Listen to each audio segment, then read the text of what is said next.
Okay, let's dive in. We are really setting ourselves a task today, aren't we? Trying to get inside the head of Immanuel Kant. We are, specifically looking at the blueprints of his moral philosophy. It's quite an architecture. Yeah, architecture is the right word. We want to map the whole journey, not just the famous starting point. That's right. Most people hear Kant and think categorical imperative and maybe stop there. But we want to see how he gets from that foundational rule, the basic moral law, all the way to this ultimate vision, this ideal moral world. Which he calls the highest good. Yeah, it's a whole system built with, logical engineering. Exactly. And our sources today, they really help trace that path. We're pulling together some pretty dense material that looks closely at the different ways he formulates the moral law. Focusing on the formula of humanity, FH, and seeing how it sort of logically pushes towards this highest good.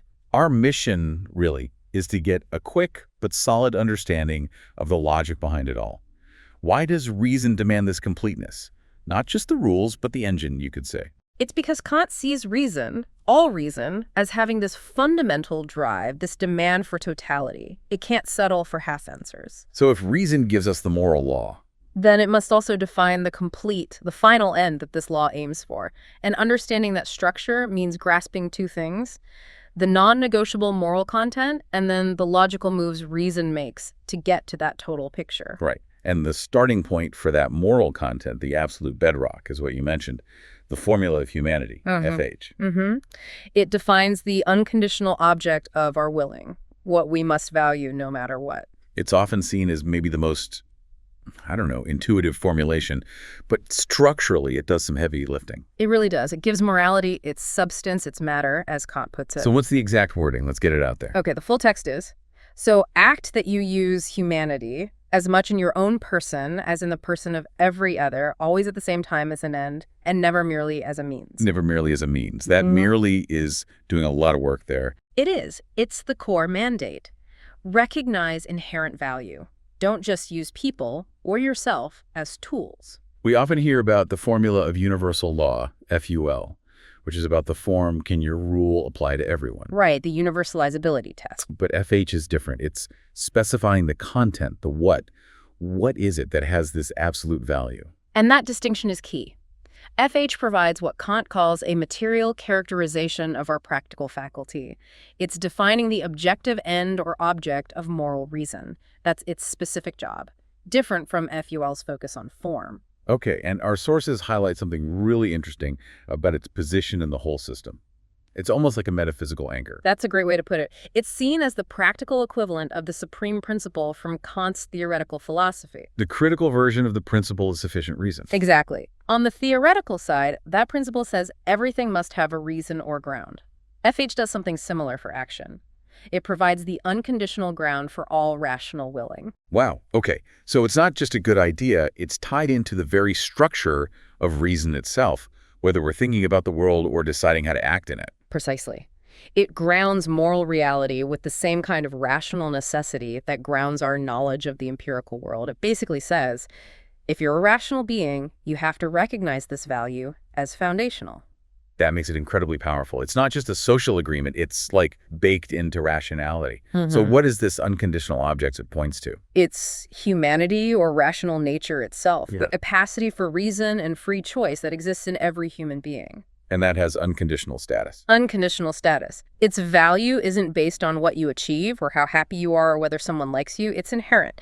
And this specific concept, this unconditional object, is what we're calling matter. Matter. Human beings as ends in themselves, independent of anything else. Yes. Independent of choices, desires, talents, all of that. So my desire to, say, become a great musician, that's a relative end, depends on my choices and goals. Right. Or wanting to be happy, that's also relative in this sense. But recognizing matters, that core rational value in me and in everyone else, that's the objective end. It's not optional. And it has to condition everything else. FH defines the matter of maxims, our personal rules, by saying that this rational nature must serve for every maxim as the limiting condition of all merely relative and arbitrary ends. So it draws the line. You can pursue your personal goals, happiness, success. As long as doing so doesn't treat anyone's, including your own, rational nature as merely a tool, as disposable. It's the ultimate constraint on all our other projects. You can't exploit people for profit. Yeah. You can't degrade your own rationality, even for some perceived gain. Exactly. And that's why matter is the only possible object for a truly categorical imperative. Anything else, any other end, would be conditional, dependent on wanting something else. Which would just give us hypothetical imperatives. If you want X, do Y. But morality has to be unconditional. Do Z, period. Precisely. The command must stem from something with non-negotiable value. Okay, this is crucial. FH defines this objective unconditional matter. But, and this seems important for where we're going, it achieves this by leaving something out, right? It's abstracting. It is, very deliberately. FH, and indeed all the basic formulations of the categorical imperative, operate by abstracting away from something Kant calls matter. And matter is? Matter is basically the sum total of our desires that constitute happiness. It's the whole messy empirical package of well-being, health, contentment, success, pleasure, all those personal contingent ends. Okay. So the pure moral law, to get its unconditional force, has to set aside all those conditional desires for happiness. It has to focus only on the rational requirement, matter. Exactly. If it let matter in at this foundational stage, the necessity would be compromised. Morality would become conditional on achieving happiness. So we have these two fundamental types of matter that reason deals with. Matter, virtue, rational nature. Yeah. Unconditional, objective. Yes. And matter, happiness, well-being. Conditional, subjective, the collection of our private ends. That's the setup. And you can probably see how the whole system is going to be driven by figuring out the proper relationship between these two. How do unconditional virtue and conditional happiness fit together in a rational system? That tension feels like the engine driving us towards the highest good. Absolutely. It's the core problem Kant needs to solve to achieve that rational totality we talked about. Okay, so we have the form from FUL, universality, and the objective matter from FH, which is matter. Now, how does Kant bring these together? This takes us into the structure of maxims and these other formulas like the kingdom of ends. Right. Kant says we can look at our maxims, our personal rules for acting, in three ways. Think of them as levels of increasing rational completeness. We've done the first two. Level 1, form, that's FUL, is the maxim universalizable. It's focused on the internal logic, the subject's willing. Check. Level 2, matter, that's FH. Does the maxim respect the objective end, matter? Does it treat humanity as an end? Right. So what's level 3? Level 3 is the complete determination. This is where the formula of autonomy, FA, and especially the formula of the kingdom of ends, FKE, come in. FKE, the kingdom of ends. That sounds like a big concept. It is. It represents the synthesis. FKE provides the complete characterization because it explicitly unites the formal side, universal law from FUL, with the material side, respect for rational nature, matter from F8. So it's not just about my individual action anymore. It's about a system. Exactly. FKE asks us to imagine a world, a kingdom, where every single rational being acts autonomously, following universalizable laws and treating everyone, including themselves, as an end in themselves, respecting matter. Like a perfect moral republic, where everyone is both lawmaker and law-abider, all respecting inherent value. That's the ideal. FKE says our maxims should be chosen as if they could harmonize into a possible kingdom of ends as a kingdom of nature. It's a systematic union of freedom and rational law. Okay, so this gives us the highest level of comprehension, as the sources put it. It unites the form, universality, and the objective matter into one coherent picture. The blueprint for a perfectly just world. Yes, it's a powerful ideal object. It shows us what a purely moral world where nature somehow aligns with rational freedom would look like. And hang on, if FKE is the complete determination uniting form and matter, why do the sources also say that FKE, in a broader sense, still belongs to the formal characterization of the will? That seems contradictory. How can it be complete and yet still primarily formal? That's a really sharp point. It comes back to that crucial abstraction we identified earlier, matter. Remember happiness. Right, the contingent desires and well-being stuff. The entire set of these foundational formulas, FUL, FH, and FKE, are generated by reason only when it deliberately abstracts from matter, the whole messy reality of personal happiness and private ends. I think I see. FKE paints a picture of perfect moral consistency, universal respect, rational harmony that's matter around. But it achieves this purity by systematically ignoring whether anyone in this kingdom is actually happy, fulfilled, or suffering. It leaves out matter. Precisely. Kant says FKE abstracts from personal differences of rational beings as well as from all the content of their private ends. So FKE gives you the perfect constitution of the moral state rights, dignity, consistency, matter is all guaranteed. But it doesn't promise prosperity or comfort or joy.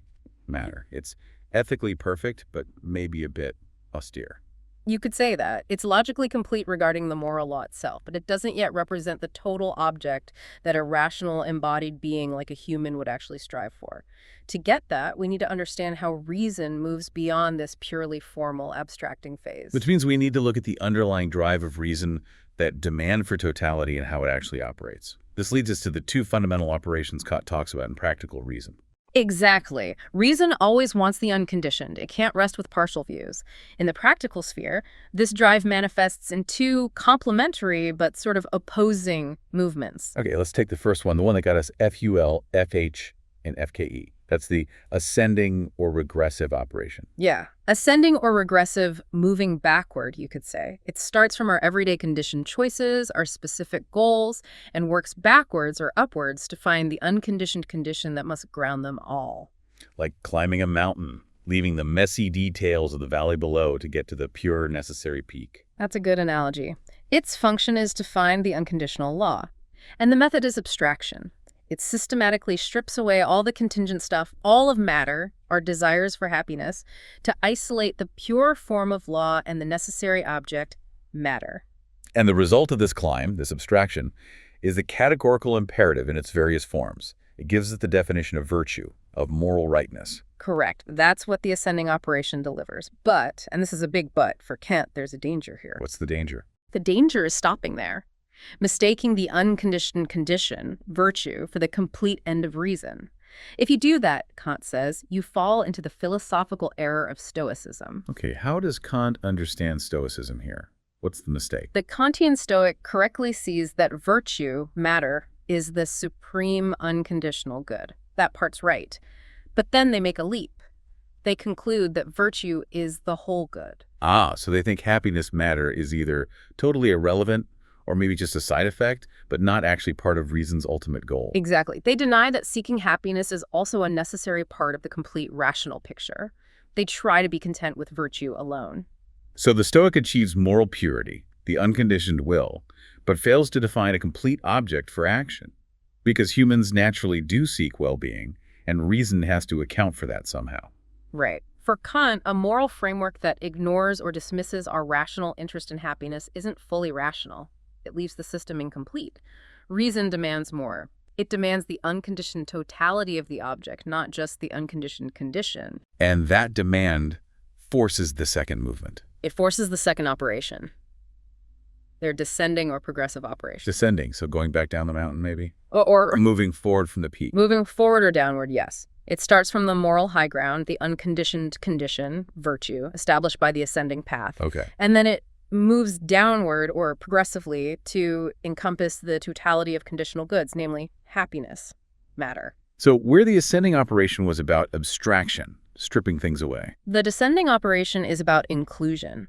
It deliberately brings matter back into the picture. Reason must do this, Kant argues, to determine a complete object for its activity. Why? Why can't reason just stick with pure virtue? Because, think about it, a moral law that commands virtue but provides no conception of a world where that virtue could possibly lead to well-being seems frustrating, maybe even incoherent for beings like us who necessarily desire happiness. Reason seeks a fully determined goal. So it needs an ideal that includes both the moral rightness and the deserved outcome. Precisely. And the object associated with this descending inclusive operation is the highest good. It represents the unconditioned totality of conditions, bringing virtue and happiness together in a necessary relationship. Okay, and just like the ascending path had the danger of Stoicism. The descending path, if you only focus on that, has its own danger. Epicureanism. Ah, the other side of the coin. How does that error work? The Epicurean, in Kant's view, makes happiness, matter, the primary goal, the starting point, and then virtue, matter, gets demoted. It becomes merely a useful strategy, a clever means to achieve the real goal, which is maximum pleasure or well-being. So they flip the priority. Happiness first, virtue second, and only if it serves happiness. Exactly. They subordinate the unconditional matter to the conditional matter. Wow, that's a really neat symmetry. Stoicism gets matter right but ignores matter. Epicureanism focuses on matter but gets the status of matter wrong. Both fail to synthesize. And Kant says, neither path alone gives you the complete, true object of pure practical reason. You need both operations. The ascending finds the supreme condition, virtue. The descending defines the necessary totality which must include the consequence, happiness. And the synthesis of both operations, the thing that correctly relates matter and matter, that is the highest good. That's höchste Gut. Yes, this is it. The grand finale, the concept that provides the complete object for pure practical reason. It's the thing that finally resolves that tension between the two types of matter, between the two operations of reason. It unites virtue and happiness, not just randomly, but systematically necessarily. Okay, let's break down its structure using matter and matter in. What does the highest good contain? It has to contain two essential components, two distinct kinds of good, properly ordered. First, and most importantly, it contains the unconditional good of the autonomous will, which is virtue, matter, that's the supreme condition, the moral core, worthiness to be happy. The foundation laid by the ascending path. And the second component. The second component is the sum total of relative ends that constitute one's well-being, which is happiness, matter. This is the conditional part brought in by the descending operation. Happiness is good, but only on the condition that it is merited by virtue. So the moral law itself, FUL-FH, commands us simply to be virtuous, pursue matter. Yes. But the ultimate aim or goal of reason, the highest good, is to strive for a state of affairs, a world where being virtuous, matter, actually leads to proportional happiness, matter. That's the crucial move. The highest good is the only ideal, Kant argues, that properly unites the formal requirement, virtue, with the material component, happiness, in this complete ordered way. It brings together the system of freedom, discovered through ascension, and the system of nature, which provides happiness addressed in descension. It's the vision of a possible world, a world we are morally required to work toward, where being good and being happy finally line up. The ultimate rational destiny. Exactly. And notice how it differs from the kingdom of ends, FKE. Right, FKE gave us the perfect structure of moral interaction, based on universal law and respect. Matter. But it achieved that by abstracting away from happiness, matter. FKE was about understanding the ideal form of a moral community. It was about comprehension. Still kind of abstract, maybe even cold despite its perfection. Right. Whereas the highest good goes further. It's not just the structure. It's the structure plus the appropriate content. It explicitly extends the value of virtue, matter, to include the happiness, matter, that should accompany it.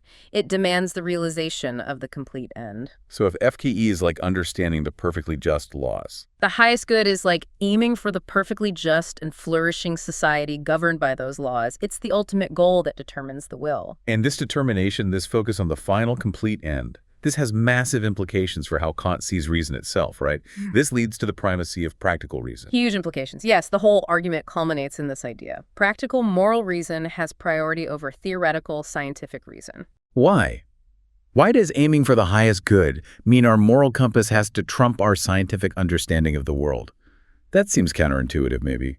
Kant argues it's necessary to avoid a deep internal conflict of reason with itself. Think about it. Our theoretical reason, based on sense experience, runs into limits. It can't definitively prove or disprove things like the existence of God, or the immortality of the soul, or whether virtue is guaranteed to be rewarded with happiness in the long run. Right. Science deals with observable phenomena. It can't access those metaphysical questions directly. Exactly. Theoretical reason hits a wall, but practical reason demands the highest good. It tells us we must strive for this union of virtue and deserved happiness. And Kant argues, this striving only makes rational sense. It's only possible to pursue it coherently if we assume certain conditions hold, namely the conditions that would make the highest good possible. The immortality of the soul, to allow for infinite moral progress towards perfection, and the existence of God as a guarantor that virtue and happiness will ultimately be coordinated. These are the famous postulates of practical reason. So we can't know they're true through science or theoretical reason. No. But we must act as if they are true, based on the demands of morality. Otherwise, the moral law itself, pushing us towards the highest good, becomes a kind of cruel joke, demanding the impossible. Precisely. If theoretical reason and practical reason were just equal partners, theoretical reason might say, look, the evidence suggests the highest good is probably unattainable, maybe impossible. But practical reason insists you must strive for it. That's a conflict. And the only way to resolve it is to give practical reason the deciding vote. Yes. The interest of morality, the need to pursue the complete end determined by reason, has to take precedence. The order can't be flipped. Because if theoretical reason ruled, its limitations, what we can't know for sure, would paralyze our moral will, would give up on the highest good because it looks empirically unlikely. And the absolute command of the moral law would dissolve. So Kant concludes, all interest is ultimately practical. Our deepest rational interest isn't just knowing things. It consists in the determination of the will with respect to the final and complete end, the highest good. Even the theoretical interest in understanding the world, in achieving systematic comprehension, is ultimately valuable because it serves this larger practical moral project. That really flips the script on what reason is fundamentally for. It's not just about understanding what is, but determining what ought to be and guiding us to make it happen. Which leads to a redefinition of reason's highest power. If theoretical reason, knowing, has to sometimes take a back seat, then the ultimate power can't just be cognition through principles, which is all about understanding, classifying, grasping the existing reality. right, that's the domain of theoretical reason and its supreme principle. But practical reason, by determining the necessity of the highest good and its postulates, actually determines features of the unconditioned, like God's role or immortality, in a way theoretical reason never could. It posits what must be true for morality to be coherent. So practical reason reaches further, in a way. In a crucial way, it doesn't just describe, it prescribes and, in a sense, constitutes the possibility of the ideal. That's why Kant ultimately characterizes the highest power of reason not as passive comprehension, but as active, absolute self-activity or self-determination, in short, as freedom. Freedom. And he contrasts cognition through principles With creation through principles. creation through principles. Wow. So the moral agent isn't just understanding rational laws. They are, in a sense, tasked with creating a reality that conforms to those laws. Yes. Freedom becomes this power to make the rational ideal, the highest good, the synthesis of matter and matter, actual in the world. This active creative freedom is the pinnacle of reason, establishing the final primacy of the practical. Okay. This has been, well, quite a journey through Kant's architecture. It really shows how interconnected it all is. It's not just rules. It's a response to reason's own demand for absolute completeness. Absolutely. We started with the foundation, the formula of humanity, FH, giving us that unconditional object virtue or matter. Right, the non-negotiable value.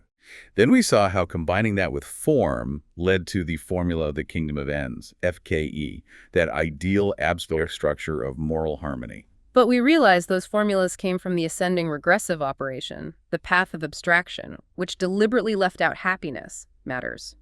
And if you stop there, you risked stoicism. So reason needed the descending progressive operation, the path of inclusion, bringing matter back in to define the ultimate goal, the highest good, HG, that complex, necessary union of virtue and deserved happiness. Which in turn forces us to accept the primacy of practical reason to avoid internal contradiction, and ultimately redefines reason's highest power as freedom, as creation through principles. It's an incredibly demanding system. Kant insists we have to strive to bring together our inner moral compass, matter, with our actual lives and well-being, matter, into this coherent, rational whole. It's the ultimate synthesis reason demands. Which leaves us with a final thought, maybe. If the highest good is the ultimate goal, and achieving it depends on this creation through principles, on freedom as the highest power, does that suggest that true wisdom, in the Kantian sense, isn't fundamentally about understanding the world as it happens to be? Is it less about observing reality and more about the active, rational power to shape reality into the ideal that reason demands? It makes philosophy feel less like contemplation and more like moral engineering. What do you think?